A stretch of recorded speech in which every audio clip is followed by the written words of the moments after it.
নমস্কাৰ ষ্টুডিঅ'ত মই কন্দৰ্প গগৈয়ে বহুত এটা ডাঙৰ খবৰ দিব বিচাৰিছো। কাৰ্বি আংলঙত ভয়ংকৰ বান পৰিস্থিতিয়ে বিৰাজ কৰিছে।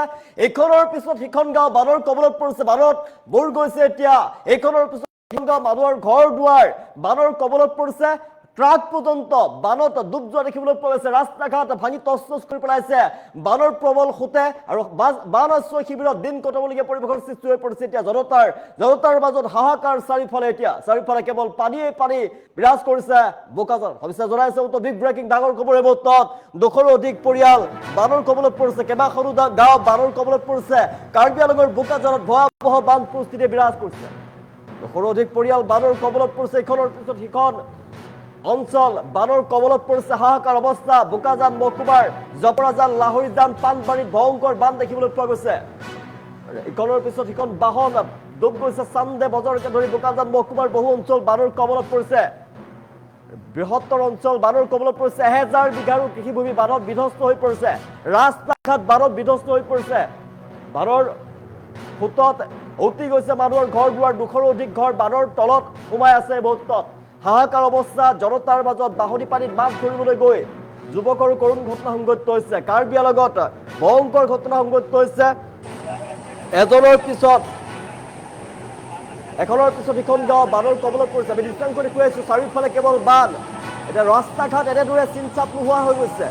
ৰাস্তা ঘাট খান্দি পেলাইছে। বৃহত্তৰ কালভাৰ্ট বানত কালভাৰ্ট উঠি গৈছে আৰু হাহাকাৰ অৱস্থা চাৰিওফালে। যান বাহন ডুব গৈছে পানীৰ তলত। আৰু দৃশ্যাংশ দেখুৱাইছে দেখিবলৈ পোৱা গৈছে ভয়ংকৰ বান দেখিবলৈ পোৱা গৈছে। আৰু ইখনৰ পিছত সিখন গাঁও এতিয়া বানৰ কবলত পৰিছে। এটাৰ পিছত এটা অঞ্চল বানৰ কবলত পৰিছে। প্ৰচণ্ড সোঁতত এতিয়া হাহাকাৰ অৱস্থা। এজন লোকে মাছ ধৰিবলৈ গৈছিলে। বাঢ়নি পানীত মাছ ধৰিবলৈ গৈ এজন যুৱকৰ কৰুণ ঘটনা সংঘটিত হৈছে। এই ভয়ংকৰ বানে এফালৰ পৰা তছনছ কৰি পেলাইছে সকলোবিলাক। এয়া বাছ দেখিবলৈ পোৱা গৈছে। আপোনালোকে দৃশ্যাংশ আমি দেখুৱাই আছো। এইখন বাছ বানৰ কবলত পৰিছে। গোটেই বাছখন সম্পূৰ্ণৰূপে ডুব গৈছে বানত ডুব গৈছে সম্পূৰ্ণৰূপে বাছখন। বৃহত্তৰ অঞ্চলত এতিয়া বানপানী দেখিবলৈ পোৱা গৈছে। বোকাজান মহকুমাৰ জপৰাজান লাহৰীজান পানবাৰী চান্দে বজাৰকে ধৰি বোকাজানৰ যি বৃহত্তৰ অঞ্চল আছিলে মহকুমাৰ, এই বৃহত্তৰ অঞ্চলৰ 1000 বিঘাৰো অধিক কৃষিভূমি বানৰ কবলত পৰিছে। মুহূৰ্তত হাহাকাৰ অৱস্থাই বিৰাজ কৰি দেখিবলৈ পোৱা গৈছে। আমি দৃশ্যাংশ দেখুৱাইছো ভয়ংকৰ বান পৰিস্থিতি বিৰাজ কৰিছে বোকাজানত। হাহাকাৰ অৱস্থাই বিৰাজ কৰিছে। ভয়ংকৰ বান পৰিস্থিতি বিৰাজ কৰি দেখিবলৈ পোৱা গৈছে। কাৰ্বি আংলঙৰ বোকাজানত ভয়াৱহ বান পৰিস্থিতি। ইখনৰ পিছত সিখন গাঁও প্লাবিত হৈ পৰিছে। ইটোৰ পিছত সিটো অঞ্চল প্লাবিত হৈ পৰিছে। আৰু জনতাৰ মাজত হাহাকাৰ অৱস্থাই বিৰাজ কৰিছে। 200ৰো অধিক পৰিয়াল বানৰ কবলত পৰিছে। মুহূৰ্তত বোকাজান মহকুমাৰ জপৰাজান লাহৰীজান পানবাৰী চান্দে বজাৰকে ধৰি বোকাজান মহকুমাৰ যি বৃহত্তৰ অঞ্চল আছিলে বানৰ কবলত পৰিছে। বানত ডুব গৈছে এতিয়া খেতি পথাৰ। এই বৃহত্তৰ আপুনি বাছ যি দেখিছে এই বাছখন বানত ডুব গৈছে। মুহূৰ্তত মানুহৰ চাৰিচকীয়া বাহন বানত ডুব গৈছে। হাহাকাৰ অৱস্থাই বিৰাজ কৰিছে। আৰু প্ৰচণ্ড বতাহ বৰষুণ নেৰানেপেৰা বৰষুণৰ ফলতে ভয়ংকৰ বান ওফন্দি উঠিছে নদীৰ পানী। আৰু ইটোৰ পিছত সিটো অঞ্চল বুৰ যোৱা দেখিবলৈ পোৱা গৈছে। ভয়ংকৰ দেখিবলৈ পোৱা গৈছে। খহনীয়া ৰাস্তা ঘাট এনেদৰে খহাই পেলাইছে তীব্ৰ সোঁতে। পানীৰ ঢলে খহাই পেলাইছে ৰাস্তা ঘাট। ৰাস্তা ঘাটৰ চিন মোকাম নোহোৱা কৰি পেলাইছে। হাহাকাৰ অৱস্থাই বিৰাজ কৰিছে জনতাৰ মাজত। আৰু আতংকিত হৈ পৰিছে জনতা। নেৰানেপেৰা বৰষুণৰ ফলতে বোকাজানত হাহাকাৰ অৱস্থাই বিৰাজ কৰিছে। আৰু এফালৰ পৰা বানৰ কবলত পৰিছে এতিয়া সমগ্ৰ ঘৰ দুৱাৰ। হাহাকাৰ অৱস্থা চাৰিওফালে জনতাৰ আত্মৰা দেখিবলৈ পোৱা গৈছে। নেৰানেপেৰা বৰষুণ ৰাজ্যত আৰু কেইবাদিনো ধৰি নেৰানেপেৰা বৰষুণ অব্যাহত থাকিব ৰাজ্যত। ভয়ংকৰ বৰষুণৰ কবলত সমগ্ৰ ৰাজ্য আৰু ৰাজ্যৰ প্ৰান্তে প্ৰান্তে ভয়ংকৰ বান দেখিবলৈ পোৱা গৈছে। উজনিত ভয়ংকৰ বান পৰিস্থিতি অব্যাহত থকাৰ সময়ত দেখিবলৈ পোৱা গৈছে। পুনৰ এতিয়া কাৰ্বি আংলঙতো ভয়ংকৰ বানৰ কবলত পৰিছে সমগ্ৰ কাৰ্বি আংলং। আৰু কাৰ্বি আংলঙত এনেদৰে দেখিবলৈ পোৱা গৈছে ৰাস্তা ঘাট চিন মোকাম নোহোৱা হৈ গৈছে। ৰাস্তা ঘাট প্লাবিত হৈ পৰিছে। বৃহত্তৰ অঞ্চলটোত এতিয়া বানৰ কবলত পৰিছে। মানুহে এতিয়া নিজৰ ঘৰ দুৱাৰ এৰি থৈ বান আশ্ৰয় শিবিৰত তেওঁলোকে সময় পাৰ কৰিবলগীয়া পৰিৱেশৰ সৃষ্টি হৈ পৰিছে। ভয়ংকৰ বানৰ কবলত পৰিছে এতিয়া বোকাজানৰ বৃহত্তৰ অঞ্চলবাসী। ভয়ংকৰ বানৰ কবলত বোকাজানৰ অঞ্চলবাসী হাহাকাৰ অৱস্থাই বিৰাজ কৰিছে। 1000 বিঘাৰো অধিক কৃষিভূমি বানত বিধ্বস্ত হৈ পৰিছে। বানৰ কবলত পৰিছে। কোনো চিন মোকাম নোহোৱা হৈ গৈছে। ৰাস্তা ঘাট ভাঙি তছনছ কৰি পেলাইছে এতিয়া বানে। ইটোৰ পিছত সিটো ভয়ংকৰ ঘটনা সংঘটিত হৈছে ৰাজ্যত। ভয়ংকৰ বানত এতিয়া আবদ্ধ হৈ পৰিছে। ভয়ংকৰ বানৰ কবলত পৰিছে সমগ্ৰ ৰাজ্যবাসী। আৰু উজনিত ভয়ংকৰ বান পৰিস্থিতি খাম কটাই নাই সেই সময়ত দেখিবলৈ পাইছে নামনিতো ভয়ংকৰ বানে এতিয়া সংকটৰ সৃষ্টি কৰিছে সংঘাৰী ৰূপ ধাৰণ কৰিছে আৰু দেখিবলৈ পাইছে কাৰ্বি আংলঙতো ভয়ংকৰ বানে সংঘাৰী ৰূপ ধাৰণ কৰিছে এফালৰ পৰা বানৰ কবলত পৰিছে এতিয়া কাৰ্বি আংলঙৰ বহুতো অঞ্চল বোকাজানত ভয়াৱহ বান পৰিস্থিতি বিৰাজ কৰিছে জনাইছো বহুতো পৰিয়াল বানৰ কবলত পৰিছে এই মুহূৰ্তত নেৰানেপেৰা বৰষুণৰ ফলতে কাৰ্বি আংলং জিলাৰ বোকাজান মহকুমাত ভয়াৱহ বান পৰিস্থিতি বিৰাজ কৰিছে জপৰাজান লাহৰীজান পাণবাৰী চান্দে বজাৰকে ধৰি বহু অঞ্চল বাহনী পানীৰ কবলত পৰিছে আৰু হঠাতে অহা বাহনী পানীয়ে বহু লোকৰ স্বাভাৱিক জীৱন ব্যাহত কৰি তুলিছে আৰু ব্যাপক ক্ষতিসাধন কৰিছে মুহূৰ্তত বহু পৰিয়াল ইতিমধ্যে সমস্যাৰ সন্মুখীন হৈ পৰিছে আমি দৃশ্যাংশ দেখুৱাই আছো এইখন দেখিছে আপোনালোকে বাছ এই বাছখন বানত ডুব গৈছে বহু লোকৰ ঘৰ দুৱাৰ পানীৰ তলত সোমাই আছে বাসগৃহৰ ভিতৰৰ সা সামগ্ৰী খাদ্য সামগ্ৰী অন্যান্য যি প্ৰয়োজনীয় বস্তু আছিলে সা সম্পত্তি নষ্ট হৈছে আৰু একাংশ পৰিয়ালে নিৰাপদ স্থানলৈ যোৱাৰ চেষ্টা চলাইছে যদিও বহু লোকে এতিয়াও কিন্তু বানাক্ৰান্ত অঞ্চলতে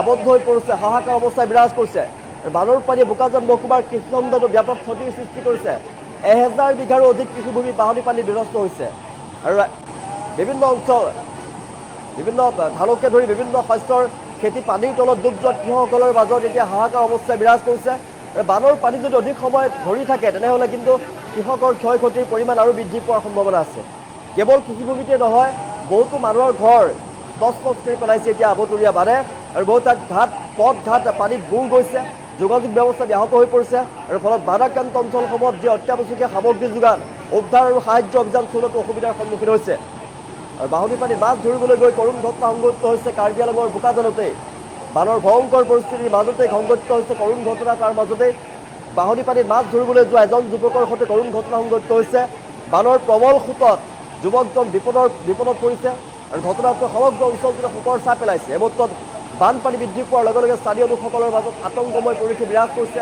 তেওঁলোক আতংকিত হৈ পৰিছে আৰু অধিক সতৰ্ক হৈ থাকক সমগ্ৰ অঞ্চলৰ জনতা কিয়নো প্ৰচণ্ড যি বৰষুণ নেৰানেপেৰা বৰষুণৰ ফলতে এতিয়া অধিক ভয়ংকৰ বান পৰিস্থিতি বিৰাজ কৰিছে ইখনৰ পিছত ইখন গাঁও এতিয়া বানৰ কবলত পৰিছে বাহনী পানীত মাছ ধৰি বা অন্যান্য কামত যোৱাটো অত্যন্ত বিপদজনক আপোনালোকে বাহনী পানীত নানামিব এই মুহূৰ্তত যিমান পাৰে আঁতৰত থাকক বান পৰিস্থিতি অধিক অৱনতি ঘটা বানাক্ৰান্ত লোকসকলক শীঘ্ৰেই উদ্ধাৰ কৰি নিৰাপদ স্থানলৈ স্থানান্তৰিত কৰিব লাগে আৰু ইয়াৰ দাবী উত্থাপন কৰিছে ৰাজ্যৰ ফালৰ পৰা আৰু ক্ষতিগ্ৰস্ত যিসমূহ পৰিয়াল আছে খাদ্য খোৱা পানী ঔষধ আৰু অন্যান্য যি অত্যাৱশ্যকীয় সামগ্ৰী আছে যোগান ধৰিবৰ বাবে স্থানীয় ৰাজ্যে প্ৰশাসনৰ ওচৰত আহ্বান জনাইছে দৃশ্যাংশ দেখুৱাই আছো ভয়ংকৰ বান পৰিস্থিতি ৰাস্তা খান্দি পেলাইছে বৃহত্তৰ পানীৰ সোঁতে ৰাস্তা খান্দি পেলাইছে এই মুহূৰ্তত কাৰ্বি আংলঙৰ বোকাজানত ভয়াৱহ বান পৰিস্থিতি বিৰাজ কৰা দেখিবলৈ পোৱা গৈছে আৰু 200ৰো অধিক পৰিয়াল এতিয়া বানৰ কবলত পৰিছে এটাৰ পাছত আন এটা পৰিয়াল বানৰ কবলত পৰিছে ভয়ংকৰ পৰিস্থিতি বিৰাজ কৰিছে মানুহৰ মৃত্যু কৰিছে এই মুহূৰ্তত পশুধনৰ মৃত্যু হৈছে যিমান পাৰে বানপীড়িত অঞ্চলৰ জনতালৈ আহ্বান জনাইছে যে যিমান পাৰে আপোনালোকে এই ভয়ংকৰ বানলৈ নাযায় বানৰ যি সোঁত আছে বানত নানামিব যিমান পাৰে বানপীড়িত অঞ্চলৰ পৰা আঁতৰত থাকক বাহনী পানীৰ পৰা আপোনালোকে আঁতৰত থাকক কিয়নো বাহনী পানীয়ে সংঘাৰী ৰূপ ধাৰণ কৰিছে বাহনী পানীত উটি গৈছে এজন লোক মাছ ধৰিবলৈ গৈ বাহনী পানীতেই উঠি গৈছে এজন লোকৰ তাৰপিছতে হাহাকাৰ অৱস্থাই বিৰাজ কৰিছে পৰিয়ালৰ মাজত শোকাকুল পৰিৱেশে বিৰাজ কৰা দেখিবলৈ পোৱা গৈছে ভয়ংকৰ পৰিস্থিতিৰ সৃষ্টি হোৱা দেখিবলৈ পোৱা গৈছে আমি এই ৰাস্তা দেখুৱাই আছোঁ সেয়া যাতায়াত কৰা ৰাস্তা এনেদৰে খান্দি পেলাইছে তাৰ ফলতেই যাতায়াত ব্যৱস্থা ব্যাহত হৈ পৰা দেখিবলৈ পোৱা গৈছে যাতায়াত ব্যৱস্থা এই মুহূৰ্তত ব্যাহত হৈ পৰিছে ঠায়ে ঠায়ে আৰু বৃহত্তৰ অঞ্চল পানীৰ তলত পৰিছে মানুহৰ ঘৰ দুৱাৰ ইতিমধ্যেই তছনছ কৰি পেলাইছে যি ভয়ংকৰ বানে নেৰানেপেৰা বৰষুণ ৰাজ্যত 10 আগষ্টলৈকে নেৰানেপেৰা বৰষুণ অব্যাহত থাকিব বতৰ বিজ্ঞান কেন্দ্ৰৰ ফালৰ পৰা জনোৱা হৈছে এলাৰ্ট আৰু য়েল্লো এলাৰ্ট জাৰি কৰিছে বতৰ বিজ্ঞান বিভাগৰ ফালৰ পৰা কাৰ্বি আংলঙৰ বোকাজানত ভয়াৱহ বান পৰিস্থিতি বিৰাজ কৰিছে নেৰানেপেৰা বৰষুণৰ ফলতেই আৰু পৰিস্থিতি অধিক ভয়ংকৰ হোৱাৰ সম্ভাৱনা আছে আৰু সেইবাবে আপোনালোকে সাৱধানে থাকক যদি আপোনাৰ অঞ্চলত বানপানী হৈছে বান পৰিস্থিতি যদি অধিক বৃদ্ধি পাইছে সেই অঞ্চল ত্যাগ কৰি সুৰক্ষিত স্থানলৈ গুচি যাওক নহ'লে কিন্তু ভয়ংকৰ বিপদত পৰিব পাৰে কিয়নো নেৰানেপেৰা বৰষুণৰ ফলতে পানীৰ পৰিমাণ বৃদ্ধি পাই গৈ আছে আৰু পানীৰ পৰিমাণ যদি বৃদ্ধি পাই গৈ থাকে তেনেহ'লে নিশাটোৰ ভিতৰত আৰু অধিক ভয়ংকৰ পৰিস্থিতি বিৰাজ কৰিব আৰু সেইবাবে যিমান পাৰে ওখ স্থানলৈ আপোনালোকে গুচি যাওক সুৰক্ষিত স্থানলৈ গুচি যাওক আৰু বান হোৱা যি স্থান আছে বান পৰিস্থিতি য'ত বিৰাজ কৰিছে ভয়ংকৰ বান পৰিস্থিতি য'ত আছে তাৰ পৰা গুচি যাওক পৰিয়ালটো ৰক্ষা কৰক কিয়নো বাহনী পানীৰ বাঢ়ি আছে যিমান পাৰে সেই বাহনী পানীৰ পৰা আপোনালোকে আঁতৰত থাকক ভয়ংকৰ বান পৰিস্থিতি কাৰ্বি আংলঙৰ বোকাজানত দেখিবলৈ পোৱা গৈছে আৰু এজন লোকৰ মৃত্যু হোৱাৰ আমি খবৰ লাভ কৰিছোঁ ভয়ংকৰ বানত তেওঁ ডুব গৈছে মাছ ধৰিবলৈ গৈ বানত ডুব গৈছে লোকজন আৰু যিমান পাৰে সিমান আপোনালোকে সুৰক্ষিত হৈ থাকক, আতংকিত নহ'ব, কিন্তু যিমান পাৰে নিজকে বচাই ৰাখক, সা সম্পত্তি শান্তিত লগাই থোৱা আপোনালোকে সুৰক্ষিত স্থানলৈ গুচি যাওক, কিয়নো নিশাটোৰ ভিতৰত আৰু অধিক ভয়ংকৰ হৈ পৰিব পাৰে বান পৰিস্থিতি, আৰু সেইবাবে সকলো সজাগ হৈ থাকক, সচেতন হৈ থাকক। কাৰ্বি আংলঙৰ বোকাজানত ভয়াৱহ বান পৰিস্থিতিয়ে বিৰাজ কৰিছে। নিশাটোৰ ভিতৰতে যদি অত্যাধিক বৰষুণ হৈ থাকে, যদি নেৰানেপেৰা বৰষুণ ৰাজ্যত অব্যাহত আছে, নেৰানেপেৰা বৰষুণ যদি এনেদৰে থাকে, তেনেহ'লে নিশাটোৰ ভিতৰত আৰু অধিক ভয়ংকৰ বান পৰিস্থিতিয়ে বিৰাজ কৰিব। আৰু সেই তাৰ পূৰ্বে আপোনালোক গুচি যাওক, নিৰাপদ স্থানলৈ গুচি যাওক, ওখ স্থানলৈ গুচি যাওক। যদি বান পৰিস্থিতি সামকাতে তেতিয়াহে আহিব। আৰু প্ৰশাসনে নজৰ ৰাখিছে, প্ৰশাসনে বানপীড়িত অঞ্চলসমূহক প্ৰশাসনক যেতিয়া নিৰ্দেশ জাৰি কৰিব, বানপীড়িত অঞ্চলসমূহৰ জনতাই সকলো সজাগ হৈ থাকক, সচেতন হৈ থাকক, প্ৰশাসনৰ নিৰ্দেশ মানি চলক, আৰু যিমান পাৰে সুৰক্ষিত স্থানলৈ গুচি যাওক। নিজেই বানপীড়িত অঞ্চলৰ জনতা আশ্ৰয় শিবিৰত গুচি যাওক, আৰু আশ্ৰয় শিবিৰত আপোনালোকে তাত থাকিব পাৰিব। কিন্তু বোকাজানত ভয়াৱহ বান পৰিস্থিতিয়ে নিশাৰ ভাগত আৰু অধিক ভয়ংকৰ বানৰ সৃষ্টি কৰিব পাৰে, ভয়ংকৰ বান পৰিস্থিতি হ'ব পাৰে। আৰু ইটোৰ পিছত এইটো অঞ্চল যিহেতু ডুব গৈছে, ইখনৰ পিছত সিখন গাঁও বানৰ কবলত পৰিছে। নিশাৰ ভাগত আৰু অধিক ভয়ংকৰ বান পৰিস্থিতিয়ে বিৰাজ কৰিব, আৰু অধিক বিপদ হ'ব পাৰে। আৰু সেইবাবে মহাবিপদৰ পৰা ৰক্ষা কৰিবৰ বাবে আপোনালোকে যিমান পাৰে সুবিধাজনক অঞ্চললৈ গুচি যাওক, যিমান পাৰে সুৰক্ষিত স্থান আপোনালোকে চিনাক্ত কৰি গুচি যাওক, তাতে শিবিৰ পাতি থাকিব পাৰিব। কাৰ্বি আংলঙৰ বোকাজানৰ অৱস্থা এতিয়া ঠায়ে ঠায়ে ব্যাহত হৈ পৰিছে, যাতায়াত ব্যৱস্থা, মানুহৰ ঘৰ দুৱাৰত পানীয়ে প্ৰৱেশ কৰিছে, আৰু আতংকিত হৈ পৰিছে এতিয়া কাৰ্বি আংলঙৰ জনতা।